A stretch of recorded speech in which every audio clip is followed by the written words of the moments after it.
Hello, welcome to KaiCreative. My name is Kai, and in today's video, we're looking at this, the LCM-215 Plus HDR field production monitor from OSEE. First up, a big thank you to OSEE for sending me this monitor to review. As always, all thoughts and opinions of it in this review are that of my own. So with that said, let's get on with the video. So this is a 21.5-inch field production monitor with a serious brightness output of 1500 nits, designed for serious video creators and producers.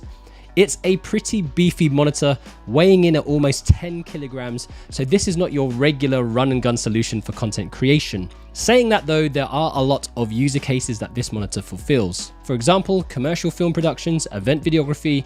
I can also see it as a standalone solution for content creators with dedicated studio spaces for things like podcasts and photography studios. One of the main benefits of having a screen like this is of course having an on-set solution, allowing you to clearly and immediately review your takes and shots, easily spot mistakes, and help directors to direct. It also allows your client or team members to gather round and see what is being shot while shooting, making the video production process more efficient and in turn saving time in post-production. Really, I think it's been designed for you to set up in a specific area of your filming location and then leave it there until you're finished with the job.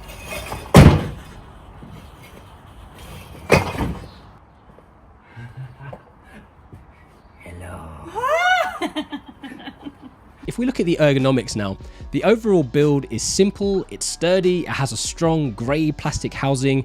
Okay, it's not going to win any fashion contests, but it does seem pretty robust. The monitor also has these feet that are pre-attached, so it can stand on its own. It does have a back handle for easy transportation as well. Also, there are little button-on clips that you can attach a hood to, which is particularly useful when using it in brighter conditions outside. There is also a mount on the back, allowing you to attach this heavy monster to a stand. It did scare the life out of me as it didn't seem too secure, and it wobbled a fair amount even after using a pretty large stand that I normally use for my main key light. I really wasn't confident just leaving it out there, and I feel like this is a feature that could probably be improved in the future. Additionally, it doesn't have a touchscreen, in case you were wondering. Instead, it has these early 1990s-esque push buttons that allow you to control the menus. Okay, so I want to show you the OSEE screen button placement. I have my Canon SL3 piping video through the Axon CineView SE, but first I have to change the source. So all my buttons are down here at the bottom right of the screen, and that's how I have to control everything because it is not a touch screen. So the first one, I can select the source and you'll see it pop up here in the top right corner, and I can actually scroll down and hit OK on the HDMI. This one I'll pick up my Canon SL3 signal, which I've just got shooting the back wall there, and you can see all the info from the camera is also piped through. So what I want to do now is just take you quickly through the button placements. If I hit the up and down arrows, it brings the options of the brightness, the contrast, the saturation, and the volume. Hitting the arrow, come to the backlight, can bring it all the way down or all the way up, so I can get that full 1500 nits of brightness. And also this pipes through volume, so you're going to get an echo. It's too close.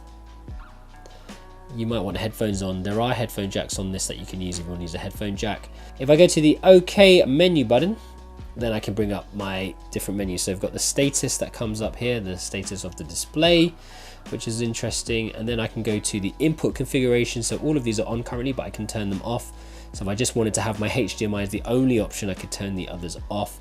Then I've got my phase, my format, my color range, and also these luminance and chrominance color matrix. Scroll down. This is where I can put a LUT on. So if I scroll across and then down, I can scroll across again and turn this on. So now it's just piping through this Canon LUT.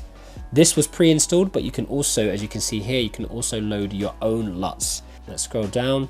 The next thing is your function and preset buttons, so your F1, F2, F3 and F4 buttons that you can find here. I can change what tools I want to use.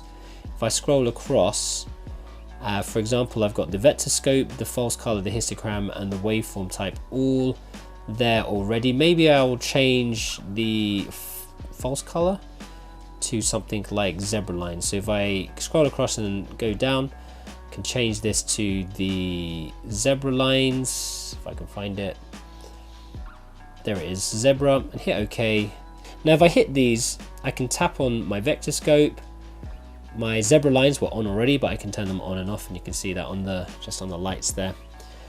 Tap them off. I've got my histogram here, and also my waveform is up here as well. But again, you can add other things in. So if we go back real quick, go down to the quick buttons, and I want to change my zebra lines to false color.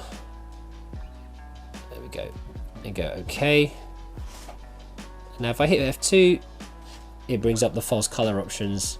So you can really customize the screen as much as you want to suit whatever projects you are working on. On the back, you'll find a V-Lock battery mount, allowing you to use it outside without plugging it in. It also has a number of different ports, including SDI and HDMI, a USB port, audio inputs, a headphone jack, and 2 RS485 cable ports.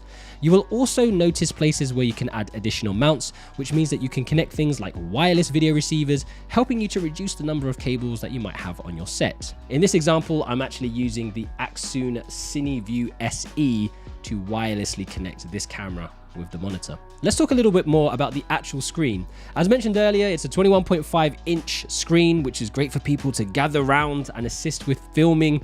It's HDR, and it has a resolution of 1920 by 1080. And of course, it has that max brightness of 1500 nits, perfect for outside projects. It outputs a really clean, sharp image with vivid colors. And what I like about this is the vari angle. You can look at it from multiple different angles and you still have a crystal clear view. Now, there are a few pain points. Firstly, as mentioned earlier, you don't have a touch screen, so you will need to get familiar with the button placement and also the menus. I suppose it isn't all that bad because it stops grubby fingerprint marks getting all over your clean screen. Also, there isn't a carry case included with this, so you will need to find your own travel solution for this monitor, as you don't want to throw it in the back of your car or van as it is. There is a nice foam insert included that will convert into a permanent padding solution when you buy a hard case. It looks like OSEE designed this foam to be used with a hard case. Now, one viewer noted that the Condition 1 brand 2520 by 8 case is a near perfect solution for this monitor, so you might want to go and check that one out. Also, there aren't too many mounting options apart from the feet and the kind of wobbly stand mount. I feel like these things could be tweaked better for future models, although I did read some additional reviews that say that underneath the battery plate there are extra mount holes and the battery plate can be moved. So how much will the OSEE LCM-215 Plus HDR monitor set you back? Well, currently you can buy this online for $1,200 in the United States and also £1,200 in the United Kingdom. I think this screen has real potential to significantly enhance your workflow. For individuals who are part of a filmmaking team or larger film crews, incorporating this monitor into your arsenal is going to prove highly advantageous, and the presence of this monitor on your set is definitely going to be valued by your clients. You've probably figured out that this product does fall into a specialized category.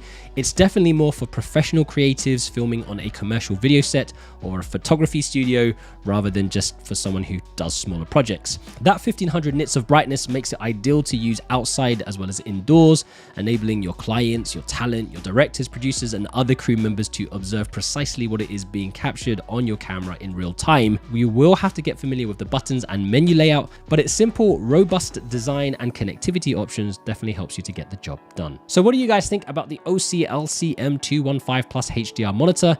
Is it something that you would use for your projects? Let me know in the comments below. And now that you've watched this video, check out my playlist of other monitors that I've reviewed that you might be interested in. In the meantime, stay creative, and I will see you in the next video.